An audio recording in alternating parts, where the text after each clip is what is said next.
Welcome to day 2 of FinEquity 2020. We are so thrilled to see some of you from yesterday and new names and faces again today. Just a reminder that our annual events really are a treasured opportunity for once a year to pause, connect, go deeper into some of the things that we want to talk about as colleagues in the same field. Learn the latest from each other's work and plan for the future. So the sessions that we designed today are all meant to do that. My name is Dezso. I'm the FinEquity Facilitator, and I will be your MC for today's event. As I said, we have a fantastic lineup of sessions and speakers. We can move to the next slide. I'll give you a preview of the agenda, and I cannot wait to get started. We'll start with a recap of yesterday, and we're pleased to have Jamie Zimmerman from Bill and Melinda Gates Foundation walk us through what happened yesterday, some of the highlights and some opening remarks. We will then follow with 3 more member shares. Like yesterday, we had a great lineup yesterday as well, and today we're very excited about our colleagues who are going to share interesting initiatives and also ways that we can collaborate with them. Then we'll spend a little bit more time discussing our new learning themes, FinEquity's expanded learning themes. Yasmin gave us a preview yesterday, a sneak peek. We'll spend some time going into a little bit more detail, and then we will work in breakout sessions by learning theme, get together, come up with learning questions, activities, and how we can move those learning themes forward in the next couple of years as FinEquity, as a community of practice. And then, like yesterday, we have some fun virtual networking planned to replace our coffee break, water cooler conversations that we would have had in an in-person event. And we can move to the next slide for a few quick reminders. I've mentioned already, but for people who are still joining, in plenary sessions such as this one, participants are invited to engage in the chat. So introduce yourselves, tell us what is one expectation or a goal that you have for the day, and we are going to try to check all of those. During the breakout sessions, turn on your cameras, the mics will be on, so come prepared to contribute with the audio. A reminder that all sessions will be recorded, and we will share the recordings later on. And the presentations and everything that is shared today, you will have available a few days after our event.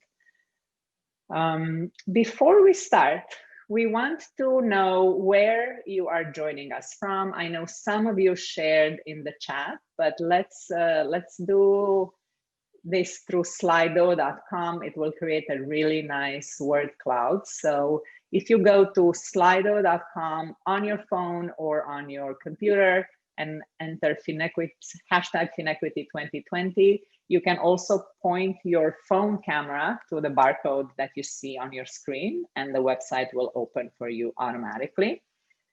And tell us, where are you joining us from today? And one thing, we're truly global. I can see already all the countries, and it's amazing. And one thing that we learned from yesterday for our future events is when we announce our schedule and the time that we start, the times of the session, to also share a time zone converter software or link, so people can immediately see the timing of the sessions in their own time zones. So that was a good lesson, and we'll do that for the future. But we all found our way here today, so that's great. As you can see, we have great representation from many countries. And just a few more minutes for everybody to have a chance to respond. A few more seconds, I should say. All right, and I know one of my colleagues is going to take a nice screenshot of this to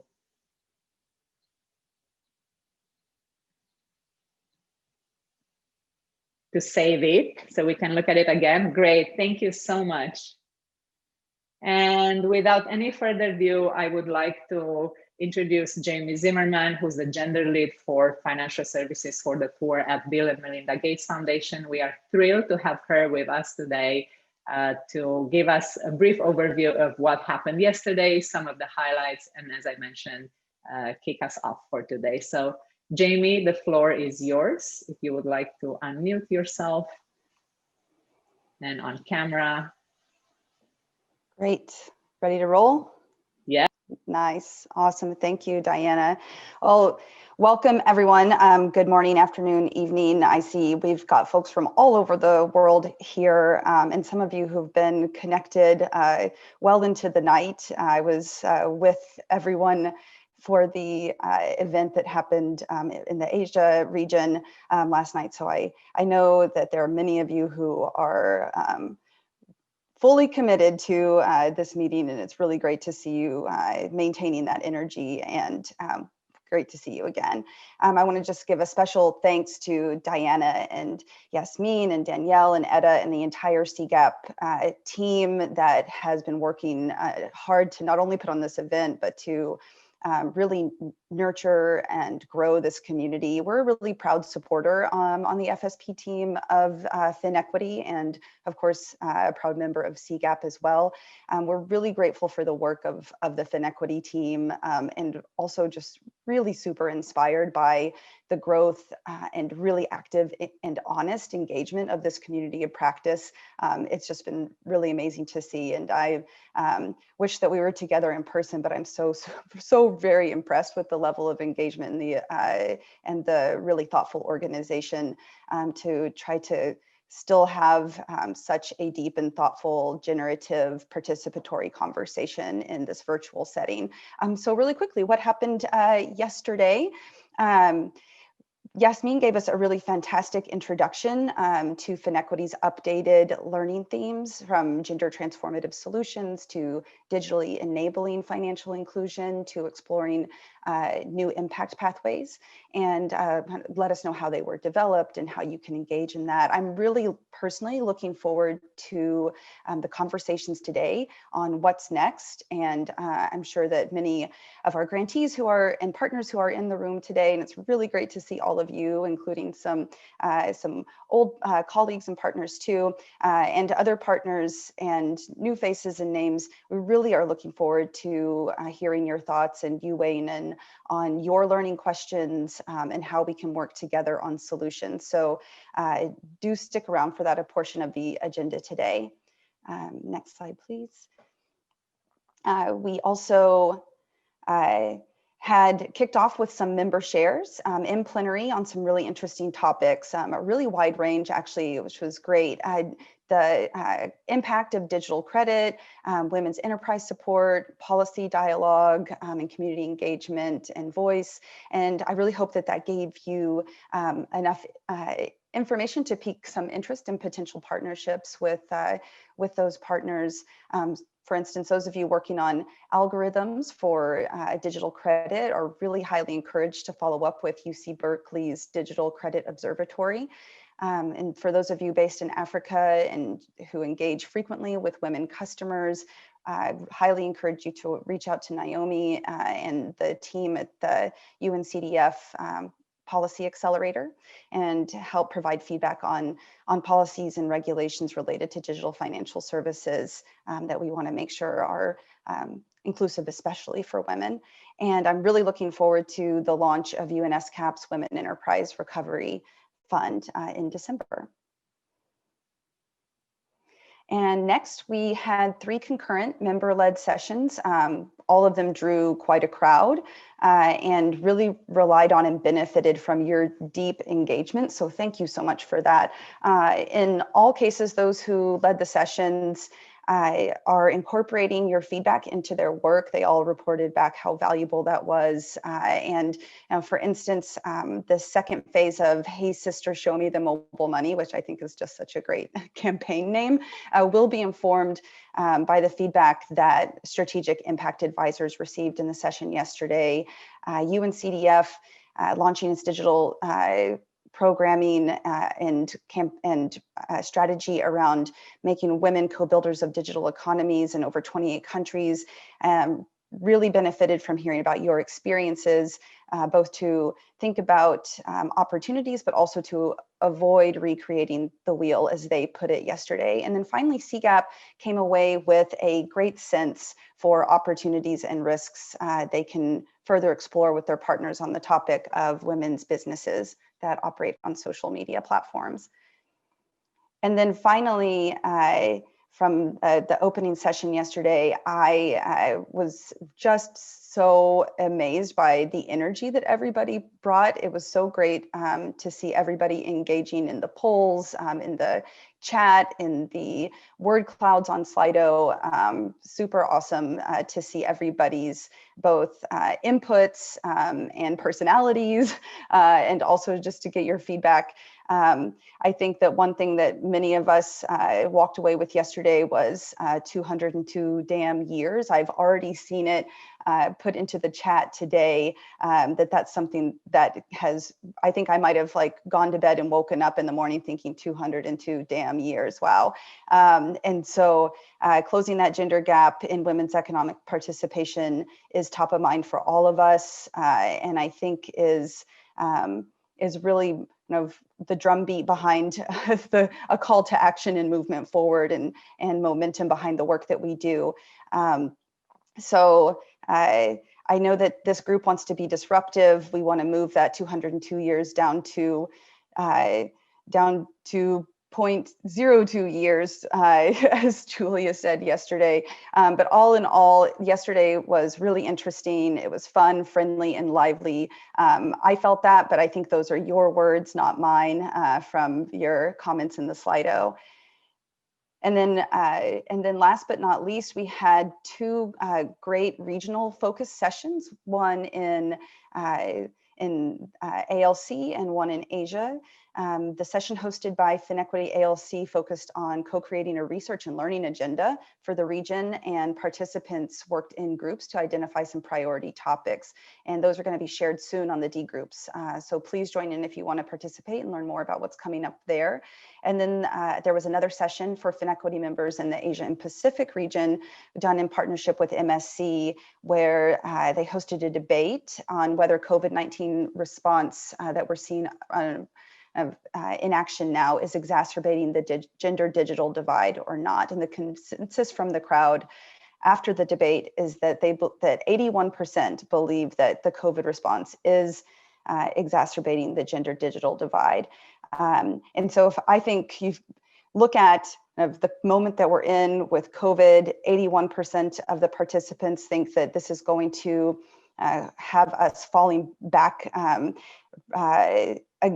kind of backwards on our path towards gender equity. And we already know that the path in front of us is a challenging one. 202 years, I think, now more than ever, I think is a time for us to be really looking at what is it going to take to have gender transformative solutions to really accelerate closing those gender gaps in financial access and digital access and literacy. So this group and the work that you do is so hugely important. And I thank you all for joining today, continuing to be part of these conversations, and for the strong partnership and collaboration that you have shown each other with the Bill and Melinda Gates Foundation and CGAP and others. So that's all I'll say for now. And I will turn it back to Diana. Thank you. Which you gave me the perfect segue and preview of the next section of today. And we wanted, you can click on all of those, Helly, so we have them all together. We wanted to spend a little bit of time going in a little bit more detail on what we mean by these three learning themes. Updated, expanded learning themes, before we break out in three groups on each of the themes to design learning questions, activities, and how we can work together to take them forward as a community of practice. So as Yasmin mentioned yesterday, based on member interaction, in-depth interviews, surveys with members. We are expanding, broadening the themes that FinEquity will be working in. As you may know, we used to be organized by working groups, the data and measurement working group, the technology working group, the social norms working group. So what these new learning themes mean, it's really broadening the topics, but also adding engagement opportunities within each topic, and also a reflection of how connected and the cross-cutting and interconnectedness of these three learning themes. So if we move to the next slide, as Nisha mentioned, this is the learning theme that she is leading, gender transformative solutions. This theme will focus on learning solutions to help us get a deeper understanding of the underlying causes of gender inequality, with a focus on social norms, diagnostics of social norms, and how these impact women's financial inclusion. Another topic within this learning theme is understanding the differentiated needs of women. As Fiona mentioned, and we all, I'm preaching to the choir here, but women are not a monolithic group. They have different needs, interests based on where they are in their lives, what economic activities they're having, whether they are rural or urban, many ways to segment. And solutions will focus on developing, supporting the sector and especially providers in developing comprehensive value propositions and solutions to address these needs within the specific segments. And lastly, within this topic, we will also focus on learning solutions on promoting an equitable financial market system where providers and others have incentives to proactively serve women clients. Again, we'll go even in more detail even in the breakout room, but just to give you a taste of the detail here. On the next slide, the second learning theme, digitally enabled financial inclusion. This is led by Katie Hyatt. We will focus on understanding and addressing the capacity barriers associated with digital financial services, with a big focus on digital financial literacy. And its enablers and how they work together and where we can focus to move the needle forward on this one. Also, again, to highlight how norms are cross-cutting many areas within this theme, we will also focus on the normative barriers that impact adoption and usage of digital financial services for women. And lastly, on promoting design approaches that enable women to move from access to usage to impact. And lastly, the third learning theme, impact pathways. Learnings and solutions will focus on understanding, what are the pathways by which access and use of financial services contribute to increasing women's resilience, moving from a generalized understanding of the impacts of financial inclusion on women to a more nuanced understanding of the types of outcomes we're trying to affect. Again, shifting from talking about access and usage to more metrics that have to do with women's economic empowerment. And lastly, sharing and developing tools to integrate a stronger gender analysis into the design of financial inclusion research and initiatives. And now I think you can see why some of my questions to the presenters in the member shares focused on these topics. I do want to say and highlight that these learning themes are not meant to be exhaustive, nor they cannot be. They are interconnected. The first learning theme focuses on how we can serve more, how we can support the system, financial ecosystem to serve more women. The second, how we can do so digitally. And then the third, how do we measure the impact of our work? These are not new either, but they do reflect the priorities of our members, some of the pain points and places where we still need to learn some more or collaborate with each other to improve how we do our work in these areas, and also some of the sector priorities and where FinEquity as a community of practice can make a difference. So this is how we arrive at these 3 learning themes. Of course, FinEquity is doing much more than just focusing on these specific themes, but we wanted to have a good way of organizing our learning agenda. And again, we'll discuss more in our breakouts. But we can take, if you have any questions right now, before we split in groups, please post your questions in the chat. I have my colleagues here. We can discuss a little bit more if you'd like in the plenary format. And then I will share some information of how we can move into the 3 groups.